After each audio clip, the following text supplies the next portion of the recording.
Alors les phytoestrogènes, ce sont des composés naturels qui ont un effet estrogénique. On les a découverts dans les années 40 pour des effets sur la reproduction et la stérilité des brebis. On va les retrouver dans un certain nombre de légumineuses notamment, mais en fait il y a 5 familles de phytoestrogènes. Donc on va retrouver notamment dans le houblon, dans la luzerne, dans le trèfle, et puis il y a les isoflavones qu'on va retrouver dans le soja.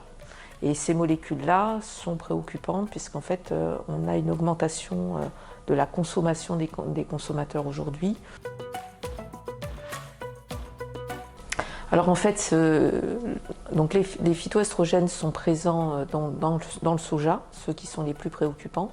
Et le soja, on va le retrouver évidemment dans des aliments qui sont fabriqués à base de soja, mais aussi le soja peut être utilisé comme ingrédient dans un certain nombre de produits ultra transformés, où là on va avoir du soja caché. Ces isoflavones, en fait, elles ont augmenté dans notre alimentation de 80 fois pour ceux qui ne consomment pas de soja et 250 fois pour ceux qui consomment du soja entre 2002 et 2020.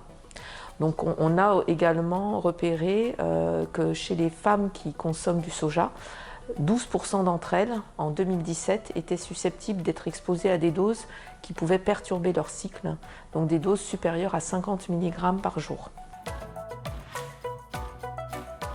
Alors on sait que ces phytoestrogènes agissent sur les récepteurs aux estrogènes. Donc il y a 3 types de récepteurs, récepteur nucléaire alpha et bêta, et puis un récepteur membranaire, le GPER. Et ces molécules agissent sur les 3 récepteurs avec une très forte affinité, notamment pour le GPER, qui est le dernier récepteur qu'on a découvert.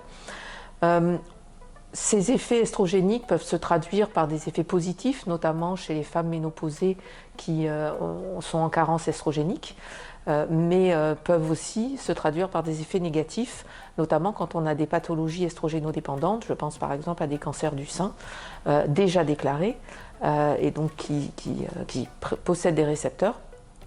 Mais également, les phytoestrogènes sont capables d'interagir avec l'axe thyroïdien et donc d'induire des phénomènes d'hypothyroïdie ou d'aggraver des cas d'hypothyroïdie chez des personnes déjà hypothyroïdiennes.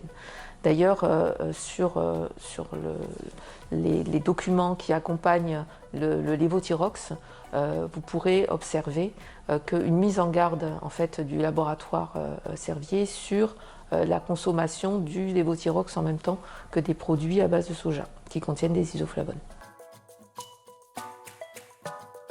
Alors, donc on a montré que les phytoestrogènes à une dose suffisante, 50 mg a priori par jour chez les femmes, pouvaient perturber les hormones hypothalamo-hypophysaires, donc notamment la sécrétion de FSH et LH, ce qui va se traduire par des problématiques au niveau donc des cycles.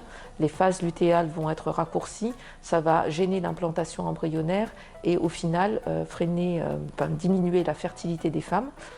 Donc sur le long terme, c'est clair qu'on n'a pas encore toutes les données, mais il est très vraisemblable que des surexpositions en néonatal aient des effets à long terme. Actuellement, chez les adultes, en tout cas chez les femmes, il semble que la dose qui se situe entre 45 et 50 mg par jour a un effet sur la fertilité. Compte tenu de mes connaissances dans le domaine, je recommanderais aux femmes enceintes d'éviter le soja, parce que même si elles évitent les produits à base de soja, elles pourront de toute façon être exposées à du soja entre guillemets caché, qui est présent dans des aliments transformés. Éviter le soja chez les enfants, au moins avant 3 ans, ça reprend quelque part les recommandations de l'AFSA de 2005. Et pour les femmes enceintes, éviter pareil de prendre du soja pendant la grossesse. Alors en fait, ce que nous avons montré au laboratoire, c'est que contrairement à ce qu'on pensait, Les Asiatiques n'ont pas été exposés au cours des millénaires aux isoflavones, parce qu'en fait, ils avaient mis au point des recettes qui permettaient de se débarrasser des isoflavones. Tout simplement, ils faisaient cuire le soja dans l'eau, et comme les isoflavones du soja sont présentes sous une forme glycosylée, lorsqu'on fait cuire le soja longtemps dans l'eau, ces isoflavones passent dans l'eau et on débarrasse les isoflavones, les produits de soja de ces composés. Et donc, ce qu'il faudrait, c'est soit que les industriels remettent dans leur process industriel des étapes de trempage et de cuisson dans l'eau pour éliminer les isoflavones, soit préparer son soja chez soi en augmentant donc les étapes de rinçage. Donc, si on fait aussi son propre tofu, l'idée c'est de le faire mijoter le soja relativement longtemps dans l'eau avant la préparation du soja.